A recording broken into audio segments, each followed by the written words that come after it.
कहते हैं मैं पिछड़ा हूँ। अगर मोदी जी सदन के पटल के ऊपर अपने मंत्रियों का परिचय उनकी जाति के आधार पर कराते हैं, भले ही आप वोट मांग लीजिए, ओबीसी से वोट मांगिए, हमें कोई दिक्कत नहीं, लेकिन जातीय जनगणना के आंकड़े डिक्लेयर कीजिए। बिहार और यूपी की राजनीति अगर जाति जनगणना पर उबाल लेने लगी है तो केंद्र के लिए इससे दूरी बनाए रखना लंबे समय तक संभव नहीं होगा। नीतीश अभी सर्वसम्मति, सबका हित, प्रधानमंत्री जी से मांग जैसी भाषा का ही इस्तेमाल कर रहे हैं, लेकिन जाति जनगणना की अलख उनके भीतर सिर्फ एक वाक्य में छिपी नजर आ जाती है जब वो कहते हैं कि बिहार के पास जाति जनगणना कराने के विकल्प खुले हैं। अगर रिलक्टेंट हो तो क्या आप ये ऑप्शन ओपन रखते हैं कि राज्य सरकार अपने स्तर से ये? देखिए, हम लोगों का ये ऑप्शन हमेशा ओपन रहेगा, ये जान लीजिए जी। ये बिल्कुल सही, हम तो पहले बता चुके हैं ना भाई, 90 से हम बता चुके हैं। पटना से रोहित कुमार सिंह और लखनऊ से कुमार अभिषेक के साथ आज तक ब्यूरो।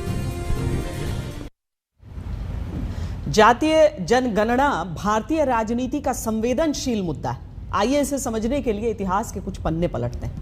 मौजूदा ओबीसी आरक्षण 1931 की आखिरी जाति जनगणना के आधार पर है। 1931 की जाति जनगणना में पिछड़ी जातियों की संख्या 52% पाई गई थी। भारत में 1990 से जब 27% ओबीसी आरक्षण दिया जाने लगा तो इसी 1931 की जनगणना को आधार बनाया गया था। अब जातियों के नए आंकड़ों के से आरक्षण की कुल 50% सीमा हटाने की मांग उठ सकती है। यहां आपको बताते हैं कि सेंट्रल लिस्ट में मौजूद 2633 ओबीसी जातियों में से कुछ ने ही ओबीसी आरक्षण का फायदा बड़े तौर पर उठाया है। रोहिणी कमीशन के अनुसार सेंट्रल लिस्ट की 983 ओबीसी जातियों की नौकरियों और शिक्षा में हिस्सेदारी न के बराबर है। 97% नौकरियां और शिक्षण संस्थानों में दाखिले का फायदा सिर्फ 25% ओबीसी जातियों को मिल रहा है। नई जातीय जनगणना के से सामाजिक न्याय की लंबी लंबी दलीलें दी जाती हैं, लेकिन इसके कुछ खतरे भी हैं। विशेषज्ञों के अनुसार इससे समाज में जाति विद्वेष की भावनाएं बढ़ सकती हैं। पिछड़े और अति पिछड़े की राजनीति का नया खेल शुरू हो सकता है और जातियों की नई जनगणना कुछ नई परिस्थितियां भी पैदा कर सकती है। मसलन 1911 की जनगणना में सामने आया था कि ऊंची जातियां सामाजिक अल्पसंख्यक हैं। 2021 में जातीय जनगणना कराने की मांग केंद्र सरकार ने सिरे से नकारी है। सरकार 2011 के सामाजिक आर्थिक सर्वे में जाति के आंकड़े भी जारी नहीं कर रही है। ऐसे में सवाल उठता है कि आखिर केंद्र सरकार की क्या दिक्कत है, क्योंकि विपक्ष में रहते हुए बीजेपी ने खुलकर जाति जनगणना की मांग रखी थी। बीजेपी की इस अंदरूनी बेचैनी को इस रिपोर्ट के जरिए समझने की कोशिश की थी।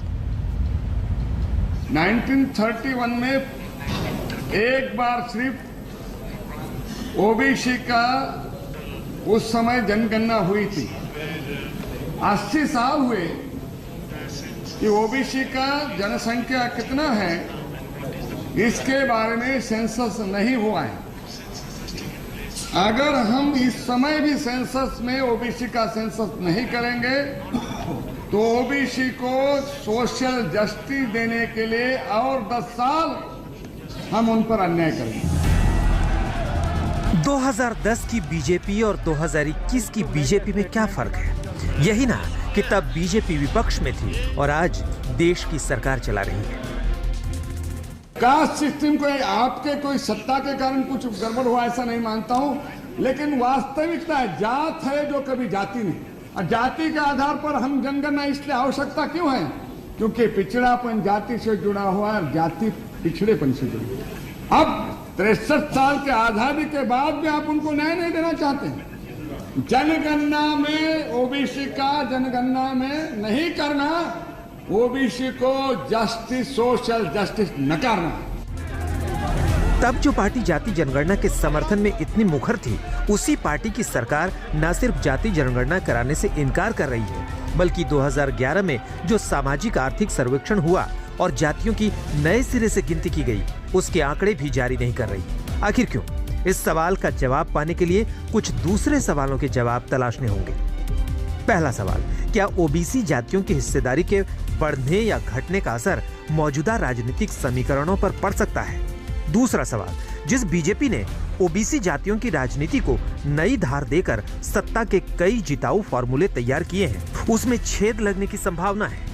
तीसरा सवाल, जाति जनगणना के बाद जिसकी जितनी हिस्सेदारी उसकी उतनी भागीदारी के नारे के असर को संभाल पाना सरकार को टेढ़ी खीर लग रही है।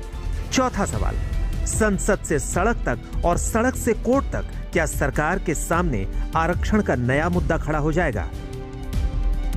देखिए, जब हो जाएगा आपका जातिगत जनगणना, तो इस पर ये राजनीति ही पूरी पलट जाएगी। अब जिसकी जितनी आबादी उसके हिसाब से वो लोग अपना अपना चेहरा मुख्यमंत्री का कैंडिडेट देंगे या फिर जो प्रधानमंत्री का जो भी होगा वो फिर इस तरह से, इस लिहाज से आप देखिएगा कि बहुत ऊहापोह की स्थिति बनी है। और देखिए, इसमें एक बात और ध्यान देने की है, हमारे जो महापुरुष रहे डॉक्टर भीमराव अंबेडकर पटेल जी, इन्होंने भी कहा था कि इसको आउटराइट रिजेक्ट किया था कि जातीय जनगणना नहीं होनी चाहिए, कि अगर यदि होगा तो समाज में जो समरसता है वो खत्म हो जाएगा। तो इस पर भी हम लोगों को ध्यान देना चाहिए। सिर्फ स्वार्थ के लिए, राजनीति करने के लिए यह जातिगत जनगणना नहीं होनी चाहिए, क्योंकि थोड़ा सा भी हम लोग अगर पटेल जी को और अपने महापुरुष अंबेडकर जी को पढ़ेंगे तो ये उन्होंने जब इसको खारिज किया था, तो इसमें थोड़ा सा आदमी को नजरअंदाज करना चाहिए, हमारी समझ। जातियों के नए आंकड़े जारी न करने का फैसला सरकार के भीतर से मंथन के बाद आया लगता है। 2016 में जब सामाजिक आर्थिक सर्वे का आंकड़ा तैयार हुआ, तब उसमें जातियों के आंकड़ों में गड़बड़ी के आधार पर उसे जारी नहीं करने का फैसला हुआ। लेकिन एक एक्सपर्ट ग्रुप ने इन आंकड़ों को परखा। एक्सपर्ट ग्रुप की रिपोर्ट का क्या हुआ, इसकी कोई जानकारी नहीं है। उधर साल 2018 में केंद्रीय गृह मंत्री की हैसियत से राजनाथ सिंह ने 2021 की जनगणना में जातियों को गिनने का भरोसा दिया। लेकिन अब जब सरकार जातियों का नया आंकड़ा बताने से पीछे हट गई है, तो इसमें राजनीति की कोई नई समझ का प्रभाव हो सकता है।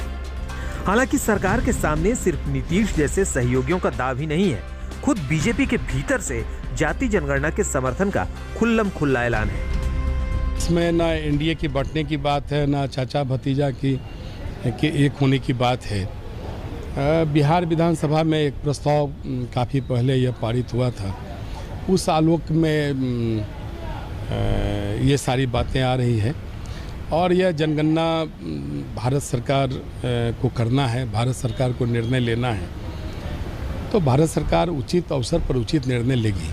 जहाँ तक मेरी बात आप पूछेंगे तो हम जातीय जनगणना के पक्ष में हैं। जिस भारत देश में भैंस की गिनती हो सकती है, गाय की गिनती हो सकती है, कितने शेर बचे हैं वो गिनती हो सकती है, कितने बाघ बचे हैं वो गिनती हो सकती है, कितने हाथी बचे हैं वो गिनती हो सकती है, तो जातीय जनगणना क्यों नहीं? उसके साथ साथ गरीबी की भी गिनती होनी चाहिए और सरकार को उतना ही मेहनत लगेगा, इसमें कोई अतिरिक्त धन नहीं लगेगा। नीति